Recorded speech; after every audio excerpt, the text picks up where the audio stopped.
Hi friends, இன்றைக்கி நம்ம mutton தம் பிரியாணி செய்ய போகிறோம். அது எப்படி செய்கிறோன்னு பார்ப்போம். சீரக சம்பா அரிசி 1/2 கிலோ எடுத்திருக்கேன். இந்த கிண்ணத்தில் ஒரு கிண்ணம் இருக்குது. இதை 2 தவணை கழுவிட்டு ஒரு 20 நிமிஷம் ஊற வச்சுக்குவோம். அதுக்குள்ளே மற்ற எல்லாம் ரெடி பண்ணிக்குவோம். வெங்காயம், தக்காளியெல்லாம் 10 சின்ன வெங்காயம், 3 பச்சை மிளகா, ஒரு கைப்பிடி அளவு புதினா, ஒரு கைப்பிடி அளவு கொத்தமல்லி. இதை மிக்ஸி ஜாரில் அரைச்சிக்குவோம். அரைச்சிக்கிட்டேன். இந்த மாதிரி அரைச்சி செய்யும்போது ஃப்ளேவர் நல்லாயிருக்கும். பிரியாணிக்கு கலரும் கிடைக்கும். ஹோட்டலில் மாதிரி புதினா கொத்தமல்லிலாம் தூக்கியும் போட மாட்டான். மட்டன் எடுத்து வேக வச்சுருக்கேன். குக்கரில் மஞ்சள் பொடியும் இஞ்சி பூண்டு பேஸ்ட்டும் போட்டு வேக வச்சு எடுத்து வச்சுருக்கேன். இப்போ பிரியாணியை தாளிச்சிக்கலாம். சட்டி சூடாகிடுச்சு. எண்ணெய் ஊற்றிக்கிறேன்.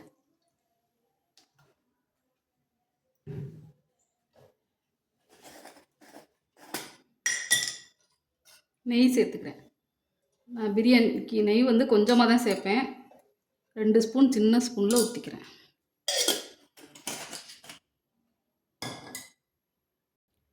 பட்டை, இலை, ஏலக்காய், கிராம்பு எல்லாம் போட்டுக்கிறேன்.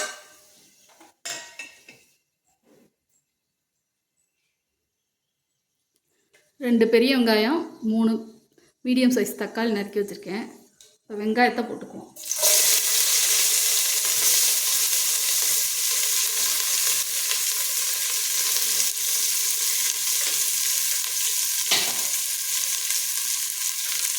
வெங்காயம் நல்லா கலர் மாறுற வர வேணும்.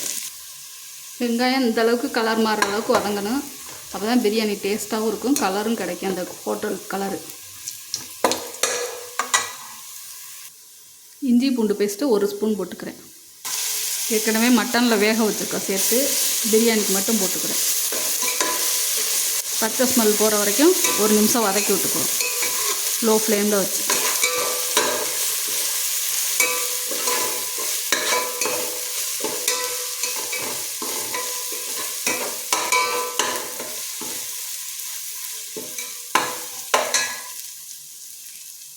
நறுக்கி வச்சுருக்க தக்காளியை சேர்த்துக்கிறேன். தக்காளி நல்லா வதங்கட்டும் மசிய.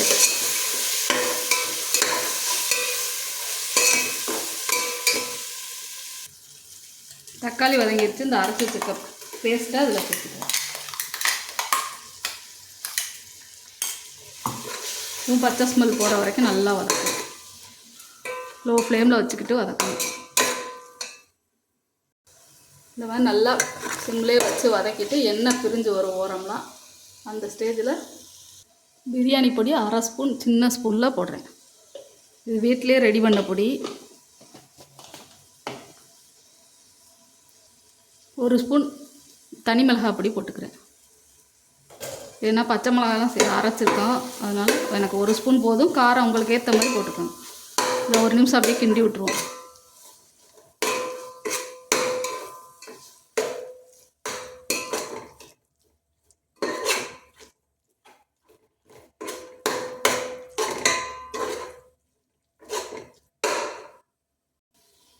தயிர் சேர்த்துக்கிறேன். ரொம்ப புளிக்காத தயிர்.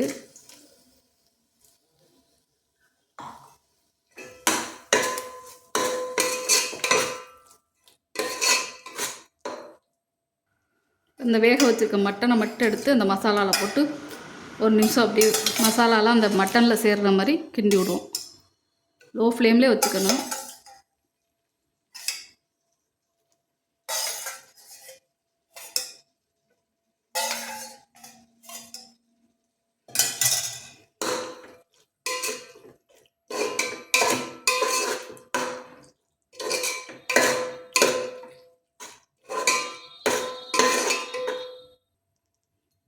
ஒரு நிமிஷம் வதங்கிடுச்சு. இப்போ இந்த கப்பில் 1 கப் அரிசி எடுத்தோம், 2 கப் தண்ணி ஊற்றிக்கிறேன்.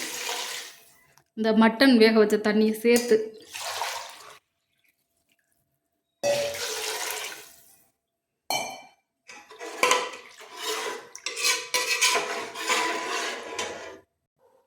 பிரியாணிக்கு தேவையான அளவு உப்பு போட்டுக்கிறேன்.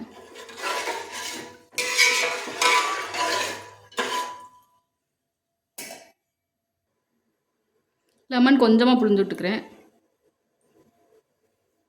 மூடி வச்சுருவோம். தண்ணி நல்லா கொதிக்கட்டும். தண்ணி நல்லா கொதிச்சிருச்சு. அரிசி போட்டுக்குவோம்.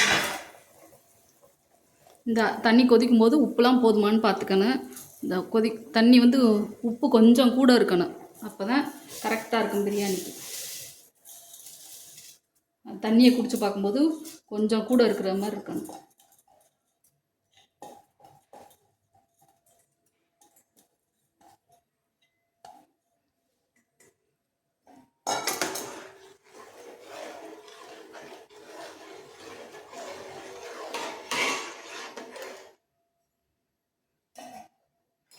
மூடி வச்சுருவோம். அப்பப்போ எடுத்து கிண்டி விட்டுக்குவோம்.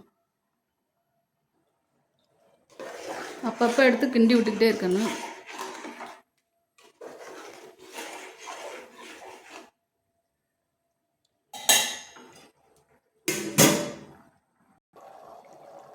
பாதி வந்ததுக்கப்புறம் மீடியம் ஃப்ளேமில் வச்சுக்கணும், பிடிச்சிடாம.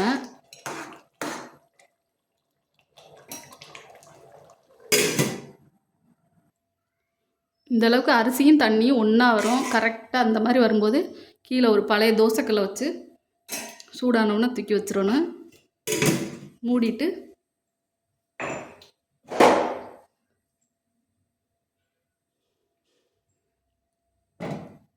அதாவது வெயிட்டை தூக்கி இந்த மாதிரி வச்சிடணும். 10 நிமிஷம் இருக்கட்டும், அதுக்கப்புறம் பார்ப்போம். 10 நிமிஷம் ஆயிடுச்சு தம் போட்டு. இப்போ எடுத்துக்குவோம் தம்மை.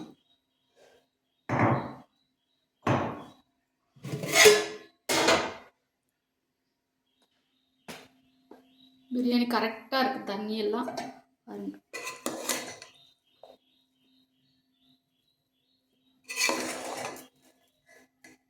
நல்லா வெந்துருச்சு, தண்ணியும் கரெக்டாக இருக்குது.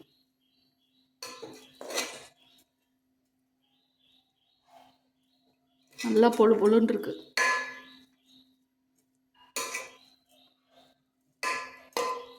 செட்டிநாடு ஸ்டைலில் மட்டன் தம் பிரியாணி ரெடி ஆயிடுச்சு. இதே மாதிரி இதே அளவோடு நீங்கள் செஞ்சு பாருங்கள். கலரும் பாருங்கள், ஹோட்டலில் வாங்குகிற கலர் மாதிரியே இருக்கும். அப்படியே நான் சொல்கிற அந்த டிப்ஸ் எல்லாம் செஞ்சு பாருங்கள். அதே மாதிரி உங்களுக்கும் இதே மாதிரி டேஸ்ட்டான பிரியாணி கிடைக்கும். இந்த வீடியோ பிடிச்சா லைக் பண்ணுங்கள், ஷேர் பண்ணுங்கள், சப்ஸ்கிரைப் பண்ணுங்கள்.